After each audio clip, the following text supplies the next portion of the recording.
Ladies and gentlemen, welcome to the video, and today I'm going to be bestowing upon you the value of muscle memory in making you a better player. Now if you end up finding this video helpful or enjoyable, then I'd really appreciate if you could take that split second to hit the like button as always. With that being said, what is muscle memory, how do you build it up, and why is it useful? Now I'm going over this today as I realise that muscle memory is something that I reference fairly often, and yet I don't think I've ever specifically talked about it. So there may be some people out there that have no idea what I'm on about. For those of you who do know, I guess you could just treat this as a refresher course, or just a chance to watch some gameplay while I talk in the background. So muscle memory is the term that is used for your body knowing how to respond to a certain situation nearly automatically. It's the link between your brain and the specific part of your body that you're using for an action. In this case, it's your fingers, thumbs, and just hands in general. Have you ever watched someone try to play a game who has no experience of console or PC gaming at all? Their turning tends to be awkward, they can't grasp looking around while moving, etc, etc. They don't have any muscle memory built up for what they're trying to do. Now you, on the other hand, because I'm assuming that you're here because you play games, you can probably maneuver around said games without any issue at all. What your hands are doing is almost automatic. There's no real thought there. What's happening on screen and what's happening on your controller or mouse and keyboard are entirely linked. They're the same. For a new gamer, they're having to think about what they're doing with their controls in order to make something happen on the screen. They're entirely separate. There isn't a hard link there yet. We build up this muscle memory by repeatedly doing said actions. So now you're fully aware that the basic muscle memory to move around a game puts you way ahead of someone who doesn't have it. Now let's go a stage further. What about someone who has the muscle memory to be able to react on the fly to enemies in Battlefield?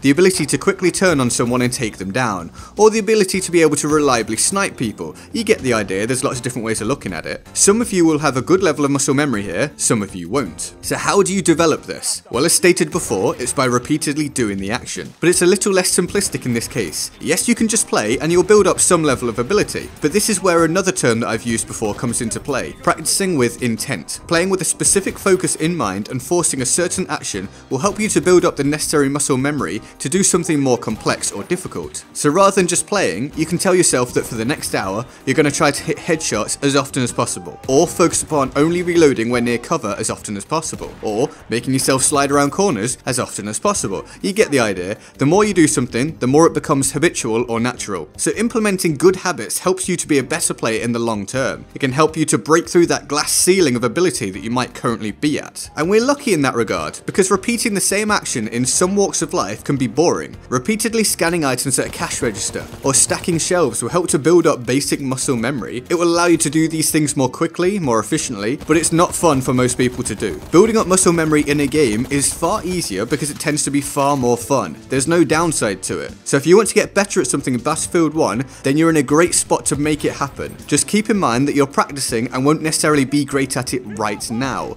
and it will eventually pay off, all while making sure you're still enjoying yourself. Sounds like a good time to me. But this is all just my opinion, apart from the bits that are scientifically proven, but you understand what I'm getting at. What do you think? Let me know in the comment section below. Feel free to like, favourite, and subscribe. I'm GetGoodGuy, and I'll see you next time. Laters.